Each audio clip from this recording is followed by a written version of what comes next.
Hello everyone, I'm Bruffy1322 and in a video earlier today I said that my testing tracks are completely covered in snow and that's why I wouldn't be able to go out and test the new Itali RSX. And whilst that is true, there is also a workaround that has allowed me to at least get some rough results, because Rockstar created stunt races are the only races that don't have snow in them. All other races contain snow, you can't turn that off, but Rockstar created stunt races don't, so I can basically just load up one of those, take the car off the track to where I need it to be to run the tests and run a test as normal. Now, these tests aren't going to be the official tests that you would see as part of the lap time and top speed playlists and official testing that I do there. Obviously, the links for those are in the description if you want to see every single vehicle in the game tested for lap time and top speed if you haven't seen them already.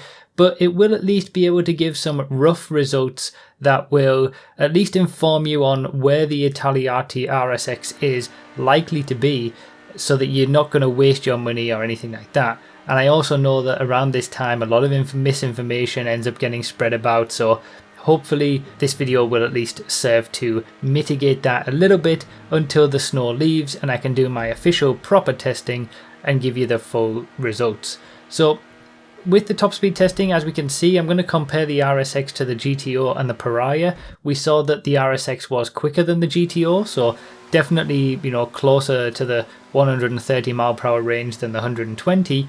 And when we see it next to the Pariah, there's basically very little to choose between them. And keep in mind that both of these vehicles exit the tunnel at exactly the same time in this setup. So when you see them finish at almost exactly the same time as well, that's pretty significant, and it's basically a toss-up. The top speed testing does require multiple runs. The lap time testing, I do many laps to get the best lap. So these are just rough estimates, but it's too close to tell whether the RSX is going to be the new quickest. You can't just do one run and be done with it and say that it's the new quickest.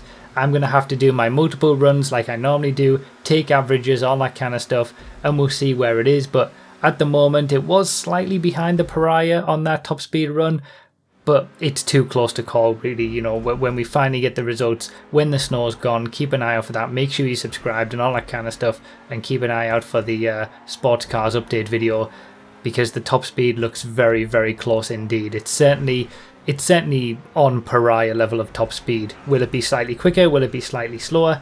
Don't know, but it's at least going to be, up there. The same can't be said for the RSX when it comes to lap time though. As you've seen in that comparison, the Itali GTO is still significantly quicker. It's still the number one for regular sports races when it comes to laps and regular circuits. We're going to see it up against the Pariah as well, so we're seeing the RSX side by side against the number one and number two for the sports class. And in both instances it gets beaten around the lap, and really the RSX suffers with heinous levels of understeer. And essentially the best way that I can describe it right now is that it's a Pariah but with understeer instead of oversteer. It seems to have pretty much exactly the same top speed, but it just understeers instead of oversteers. Now, understeering isn't that nice of a thing to have in a car. It feels certainly well planted in other ways. It does have the bouncy advanced flags, but certainly not as bad as the Itali GTO. But yeah, when it comes to lap time, the RSX definitely won't be the new number one. It might be able to slot into second place if I get a better lap with it, but it's definitely not going to be beating the Itali GTO for lap time. So it's basically a top three car. It's going to be up there with the Itali GTO and the Pariah, depending on the type of track. It will be competitive with the top two that are currently there to make a top three. I think the Neo is kind of around there as well. So it's certainly not out of place in the sports class, and it at least is going to give an extra level of vehicle choice at the top of the sports class. Now, the thing that you've got to keep in mind is that it's $3.5 million, which is absolutely insane. It's still, over $2.5 million even when you unlock the trade price for it. And that is an absolutely ridiculous price for a sports car. It's a ridiculous price for any car. And I think I was wrestling with this thought in my mind. Is it Is it worse that they make a car $3.5 million and make it the quickest in the game, so you have to buy it? Or is it worse that it's $3.5 million and it's not the quickest in the game, so that you spend that money and it's not the quickest? And really, both are bad. I ended up coming to the conclusion that the car shouldn't cost $3.5 million in the first place. The fact that a regular sports car, even if it was in the supercars class, I would say that is far too much money. It's much too expensive for what it is. And when you consider that the Pariah, it's like I said, it's basically a Pariah with understeer rather than oversteer, which is honestly less desirable. It's less fun to drive than the Pariah. And it's $2 million more expensive. It's more than double the price of the Pariah.